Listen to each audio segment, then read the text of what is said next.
Bismillahirrahmanirrahim.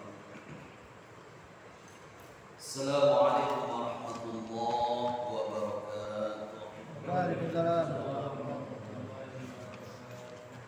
Allahumma ighfir lana wa liwalidayna wa arhamna wa rabbana wa li tashhidina wa li mu'minina wa muslimina wal muslimat wal mu'minina wal mu'minat wal ahya'i minhum wal amwat. Inna Allaha wa malaikatahu yusholluna 'alan nabiy ya ayyuhalladzina amanu shallu 'alaihi wa sallimu taslima. Allahumma shalli wa sallim wa barik 'alaihi wa 'ala ya rabbi bil mustafa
Qala sallallahu alaihi wasallam akrimu ulama.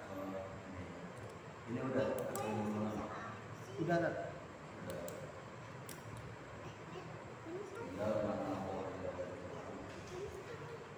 Bismillahirrahmanirrahim. Qala mu'allif fi kitab Tanbihul Qawl fi syarhi Kitabul Hadis rahimahumullah ta'ala wa nafa'ana bi ulumihim fi dharain amin ya rabbal alamin. Bismillahirrahmanirrahim.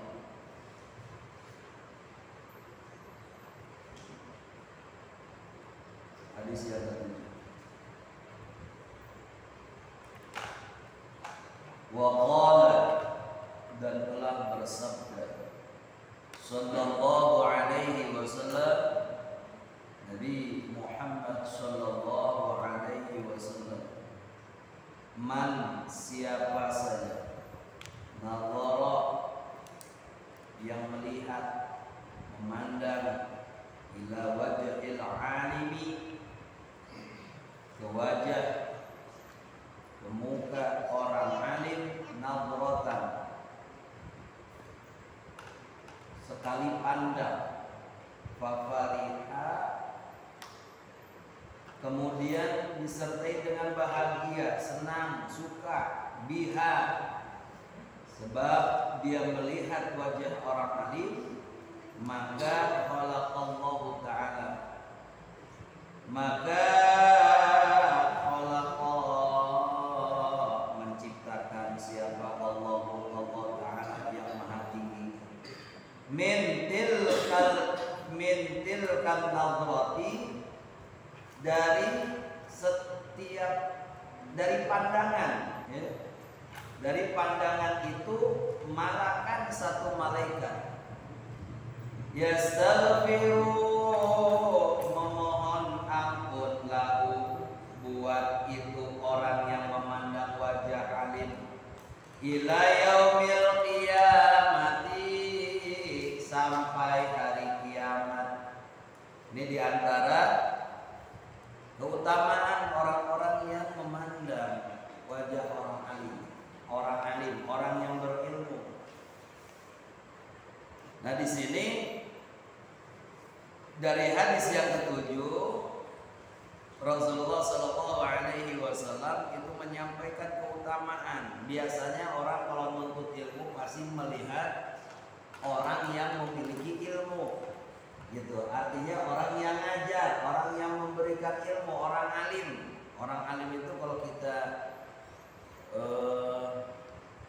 persepsi masyarakat beda-beda. Dia itu orangnya alim. Orang alim itu kesannya sangat luar biasa secara utuh, gitu ya. Orang alim. Padahal yang dimaksud dengan orang alim ini adalah orang yang memiliki ilmu. Orang yang memiliki ilmu, ustadz, ustazah, kemudian kiai, kiaiyah, ada ya? Yang biasanya ada pasangannya tuh, ustadz, ustazah, kiai, ya kagak ada, bunyai biasanya ya, istri kiai. Kemudian para ulama, para habaib yang notabene beliau itu berilmu, artinya melihat wajah mereka. Sama-sama ustadz aja memandang itu udah satu nilai. Ini bukan ibaratkan orang awam kepada orang yang berilmu. Sama-sama orang berilmu. Cuman cirinya orang berilmu itu yang pantas, yang mendapatkan keutamaan bagi kita melihat wajahnya orang alim yang bermanfaat ilmunya meskipun sedikit. Gitu. Ada keresapan, ada kesenangan kita, ada kesukaan terhadap dia. Ketika kita melihat wajahnya, gitu. Ada ketika lihat wajahnya. Soalnya kadang-kadang suka ada orang yang berilmu, tapi kita tahu kelakuannya, melihat wajahnya aja enak, gitu ya. Dia mah kadang-kadang pas mendengarkan tausiahnya aja, bahasanya, lah dia mah didengarin. Gua mah tahu kartunya dia, bahasanya gitu. Bukan atas dasar apa, cuman orang itu melihat. Kebanyakan masyarakat itu semuanya pengen jadi pengamat, ya, ngamatin orang, yang ngamat-ngamat tuh ya, ngamat-ngamatin orang. Akhirnya karena memang dia pengamat, akhirnya membicarakan orang lain. Dia itu si anu tuh begini, dan sebagainya. Karena memang hal yang dia lakukan itu. Nah, orang yang berilmu, bahkan orang alim sama orang alim aja mau melihat wajahnya, itu akan mendapat nilai pahala sesuai hadis ini. Orang awam dengan orang alim juga sama seperti itu. Makanya di sini orang yang melihat wajah orang alim, melihatnya itu nazratan wahidatan, sekali pandang. Sekali pandang itu, sekali pandang maksudnya lihat keluar lagi gitu. Bukan sekali pandang itu bukan sekali pandang dengan gerakan wajah. Lihat, pandang, terus balik lagi. Enggak, maksudnya sekali pandang mata melihat, kemudian menutup tuh, kedip, satu kedipan lah bahasanya. Ini kita kedip ini mata kita yang nyuruh atau dengan tersendiri nih Pak? Mata kita bisa kedip tuh. Itu kita yang nyuruh gitu, sebagaimana nyuruhnya tangan ngambil air. Ini mata kita yang nyuruh atau memang otomatis nih matanya? Otomatis, kayaknya capek fokus ke mata terus tuh. Oh, kedip, melek gitu ya. Beda sama kita punya gerakan anggota badan gitu ya. Tangan ngambil gitu. Ada perintahnya, tapi mata Allah buat itu refleksinya itu secara spontan. Nah, di sini kalimatnya man nadhara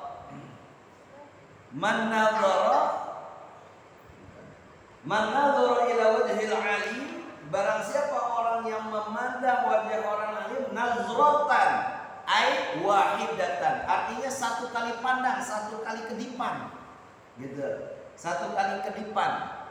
Nah itu satu kali kedipan, fafariha, sambil memandangnya itu ada syarat, hatinya bahagia, fafariha biha, syaratnya ada senang, ada suka, mahabbah gitu ya.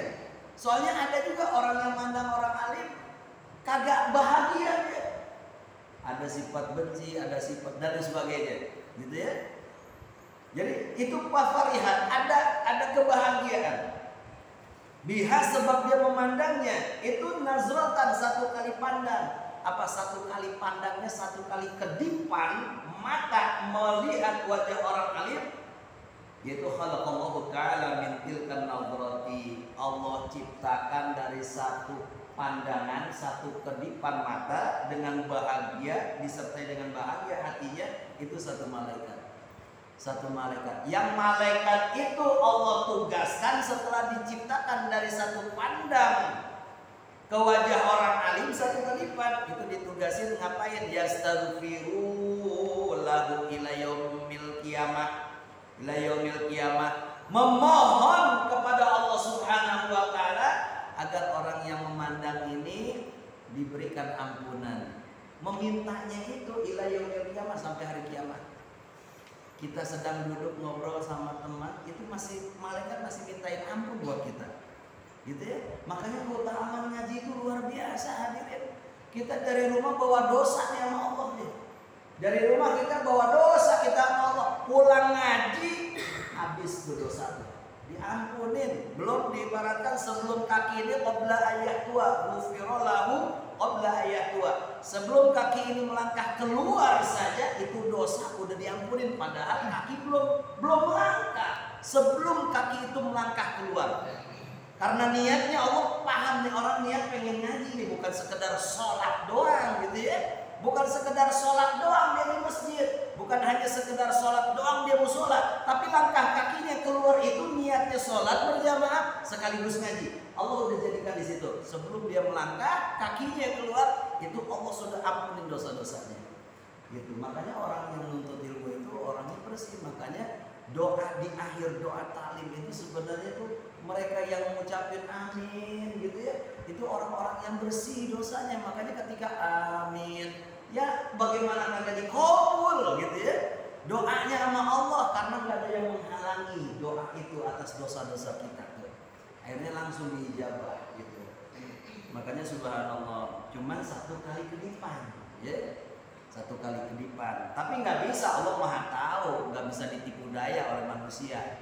Akhirnya melihat ustadznya atau ustazahnya, misalkan kalau ini orang alim nih, saya pengen buat malaikat lebih banyak daripada yang semestinya. Akhirnya ngeliatin, kedipin tuh mata ustadznya, ustazahnya, kedip.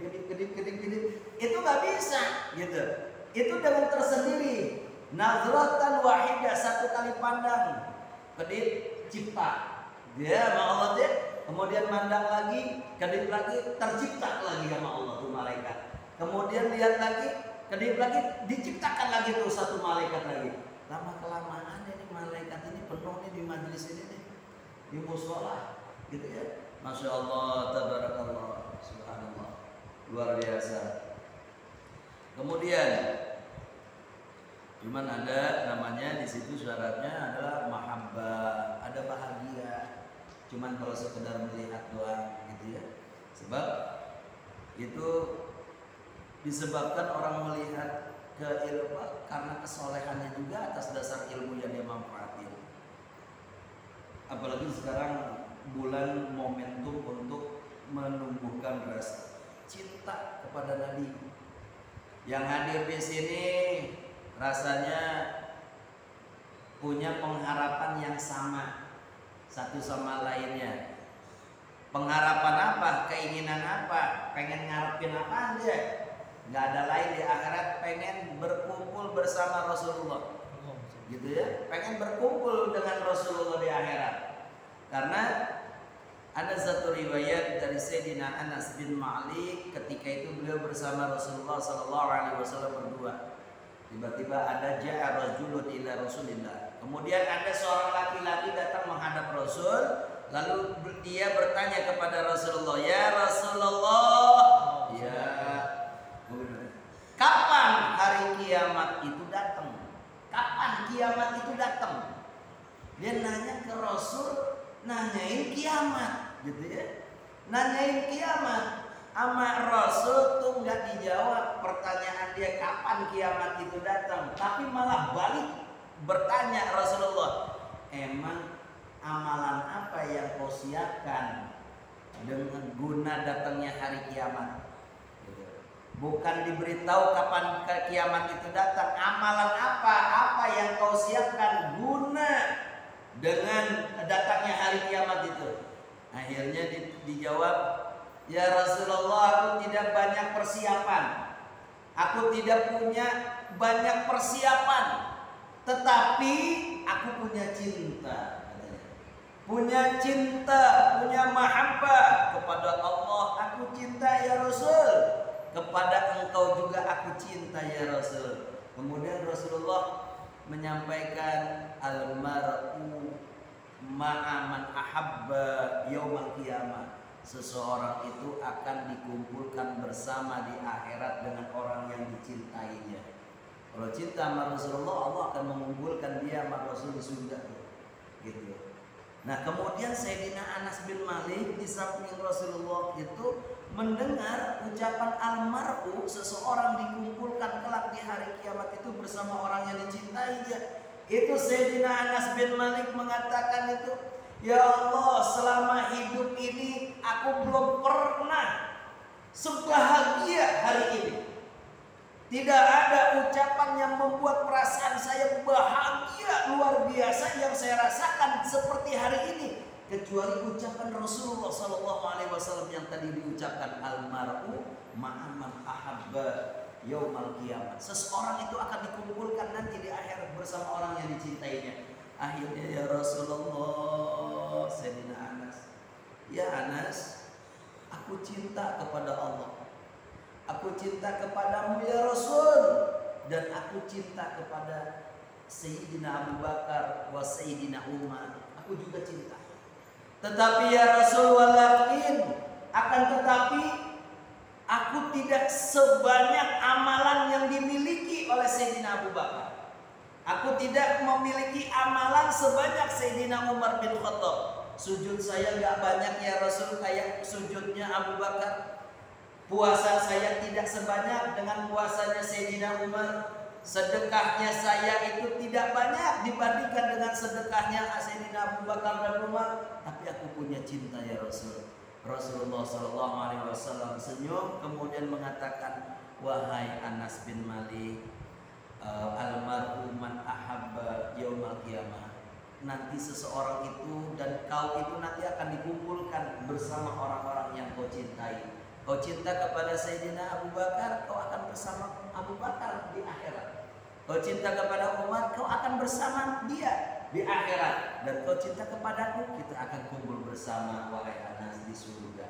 Gitu. Makanya mau cinta, cuman cintanya jangan cinta tanpa ikhtiar dan bukti. Namanya cinta palsu, gitu ya. Gue cinta sama lo neng, gitu. Tapi gak ada buktinya, gitu ya. Gak ada pengorbanannya, gak ada apa-apa pokoknya. Itu mah cinta palsu tuh. Makanya Imam Hasan Al-Basri dalam kutipan ungkapan beliau oleh Imam As-Suddi itu dikatakan, katanya, ya Yohanes, manusia, jangan kau terlena, jangan kau tergiur. Tergiur apa wahai Imam? Terlena apa? Kau melarang kami jangan terlena, jangan tergiur. Mas, mengenai tentang apa? Mengenai tentang hadis al-mar'u man ahabba yaumal qiyamah. Seseorang itu akan dikumpulkan nanti di akhirat bersama orang yang dicintainya. Kau jangan tergiur dengan hadis itu. Cinta akan mengumpulkannya bersama orang yang dicintainya nanti di akhirat. Bukankah umat-umat Nabi terdahulu cinta kepada Allah, cinta kepada nabinya? Tetapi kenapa mereka itu di akhirat tidak bersama nabi-nabi mereka di akhirat dikumpulkan oleh Allah? Mereka cinta sama Allah, mereka cinta sama nabi. Kenapa di akhirat nggak dikumpulin? Mereka itu bersama nabi-nabinya, padahal dia cinta. Maka kata Imam Hasan mengatakan, bekerjalah kamu sebagaimana nabi-nabimu itu bekerja. Artinya kalau nabi itu ahli sujud, ayo bekerjalah kamu seperti nabi-nabimu bekerja. Sujud gitu. Maksudnya contohin, bukan hanya sekedar cinta doang gitu. Harus disertai dengan bukti cinta itu. Kau cinta kepada Rasulullah Muhammad, ikuti contohnya, teladanin akhlaknya. Seperti itu. Jadi akhlak seperti mengikuti bukti daripada kecintaannya kepada yang ia cintai. Makanya ada dalam asbabul nuzul, ya. Asbabul nuzul surah apa deh? Lupa itu surahnya, Ali Imran atau ayatnya keberapa. Ketika ada seseorang yang datang kepada Rasulullah SAW, Yahudi Madinah kalau tidak salah seperti ini ya. Orang itu lalu mengatakan, ya Muhammad, katanya, ya, aku cinta kepada Tuhan kami, gitu. Tapi dengan datangnya Rasul, Nabi Muhammad diutus sebagai Nabi dan Rasul, dia menyatakan bahwa Tuhannya Muhammad sama Tuhannya mereka sama, Allah. Cuma nabinya beda, gitu ya, nabinya beda. Akhirnya aku cinta kepada Allah Muhammad. Akhirnya turun tuh ayat, qul, katakanlah hai Muhammad kepada mereka, in kuntum tuhibbunallah, jika memang benar-benar dia cinta sama Allah tuh, fattabi'uni, ikuti aku, gitu ya. Kau harus ikuti aku, kau harus beriman kepadaku, kau harus meyakini bahwa aku adalah Nabi dan Rasul terakhir. Kau harus beriman kepadaku dan mengikuti sunnah-sunnahku. Fattabi'uni yuhibbukumullah, nanti Allah akan cinta sama dia. Wa yaghfir lakum dzunubakum, dosa-dosanya nanti diampunin yang masa lalunya. Gitu. Jadi ngomong cinta sama Allah tapi nggak cinta sama nabinya, nol besar, Allah nggak akan terima. Kalau dia cinta sama nabi tapi nggak cinta sama Allah, tetap aja sama. Nah, mencintai Allah harus diikuti dengan mencintai nabi. Nah, mencintai nabi harus diikuti dengan rasa cinta kita kepada orang-orang yang cinta sama Allah, cinta sama nabi. Siapa mereka? Ulama.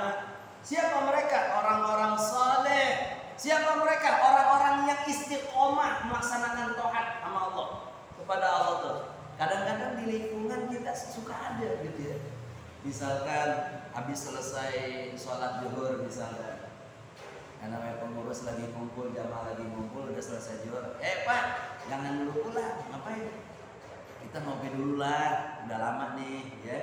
Aduh, mohon maaf, aku lagi niat nih. Oh niat, emang hari apa nih? Senin. Oh iya. Tadinya kalau tahu hari Senin, nanti pengen puasa. Alasan baik, padahal memang kagak niat. Gitu.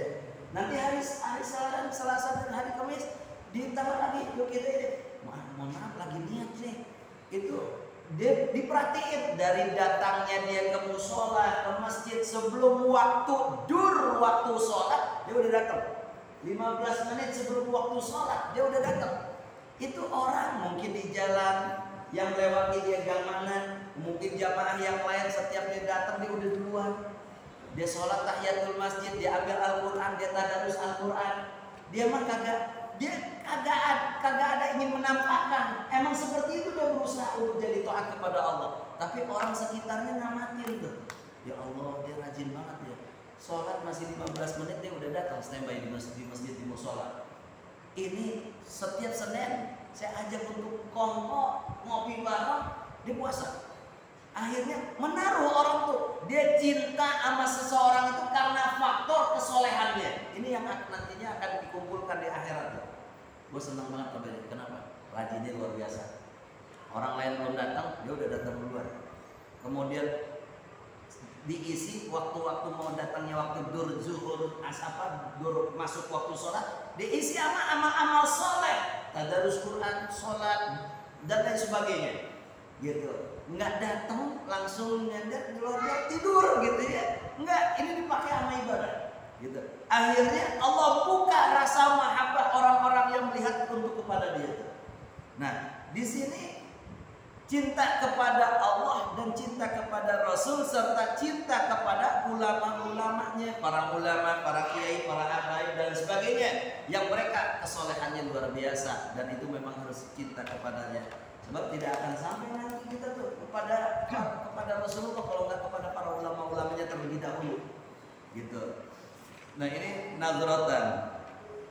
Kemudian hadis yang selanjutnya.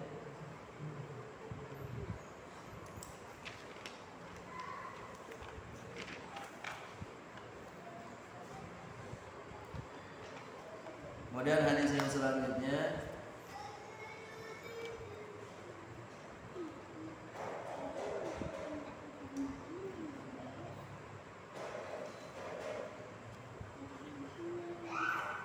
waqala, dan telah bersabda sallallahu alaihi wasallam Nabiina Muhammad sallallahu alaihi wasallam, man, siapa saja, akrama, yang memuliakan, aliman, orang alim, orang berilmu, faqad akramani, maka sungguh ia memuliakan aku, waman akramani, dan siapa saja orang yang memuliakanku, faqad akramallah, sungguh maka sungguh dia memuliakan Allah. Waman, dan siapa saja akrama, memuliakan Allah, fama'wahu, maka tempat kembalinya dia al-jannatu, surga. Ini keutamaan memuliakan ulama. Memuliakan ulama. Sebagaimana pada pertemuan yang berikutnya namanya memuliakan ulama, orang memuliakan orang alim, memuliakan orang yang berilmu, baik itu dengan ucapannya, dengan perbuatannya, dengan adabnya, gitu ya, dengan adab-adabnya. Itu diantaranya memuliakan. Nah, ini orang yang memuliakan orang alim, orang yang memuliakan orang yang berilmu, itu faqad akramani, kata Rasulullah, maka sungguh ia telah memuliakan aku. Jadi siapa orang yang memuliakan orang alim, ada orang yang memuliakan orang alim, maka sungguh dia seperti memuliakan Rasulullah. Memuliakan Rasulullah. Seperti kayak kalau di pesantren, pesantren salafiyah tradisional, itu anak-anak kiai itu, anak-anak kiai, dia memuliakan anaknya itu karena kenapa? Karena bapaknya kiai, karena bapaknya gurunya, gitu. Misalkan kalau seandainya dia pokoknya memuliakan aja, ada anak kiai walaupun masih usia berapa tahun, masih bocah gitu, anak-anak, gitu. Ada anak kiai itu, dia dihampirin, diambil, dipegang tangannya, dicium, dipegang palanya. Nah, kenapa? Kemuliain. Nah, ini Rasulullah SAW mengatakan siapa orang yang memuliakan orang alim, orang yang berilmu, faqad akramani, sungguh dia memuliakan aku. Karena hubungan ilmu itu waris ulama orang alim, orang yang berilmu itu warasatul anbiya, itu pewaris ilmu para nabi. Rasulullah itu Al-Quran diturunkan itu untuk aturan-aturan manusia, tapi manusia tuh nggak geblek gitu, artinya nggak bisa dia menerima Al-Quran secara langsung. Akhirnya melalui perantara Rasulullah, kemudian diturunkan, disampaikan, dan itu pun dijelaskan oleh Rasulullah isinya melalui hadis. Gitu. Kemudian banyak pertanyaan-pertanyaan para sahabat kepada Rasulullah. Rasulullah jelaskan terus dan terus, estafet ilmu dari sahabat diestafetkan kepada tabi'in, ditransfer, diwarisin tuh ilmu tuh sahabat dari Rasulullah, kemudian sahabat mewariskannya kepada tabi'in, kemudian tabi'in dapat ilmu dari sahabat Rasulullah, diwarisin lagi kepada tabi'in, kepada generasi tiga zaman terbaik Rasulullah SAW, sampai kepada para ulama, sampai kepada guru kita, sampai kepada kita. Gitu. Nah, memuliakan guru kita sama seperti kayak memuliakan Rasul, karena warisan ilmunya dari beliau. Gitu. Memuliakannya, menghinanya sama saja menghina Rasul. Menghina, memuliakan ulama sama memuliakan Rasulullah. Menghina ulama sama aja dia menghina Rasulullah SAW. Artinya menyampaikan dakwah, kebenaran, keadilan dan sebagainya, gitu ya. Sebagainya, nggak senang, nggak suka, berarti dia nggak senang, nggak suka pada Rasulullah SAW. Karena memang nggak ada kehendak lain. Orang yang berilmu itu punya di dalam hatinya tekad, ini mah udah kewajiban gue nyampein. Ini mohon maaf nih, kalau bukan karena kewajiban nyampein, gue malas banget ini. Selain sama lu, cuman karena gue ada kewajiban untuk nyampein, gue kasih tahu tuh. Watau sopir haknya kayak Sayyidina Abi Hurairah. Andaikan bukan karena ayat ini nih, sahabat, kalau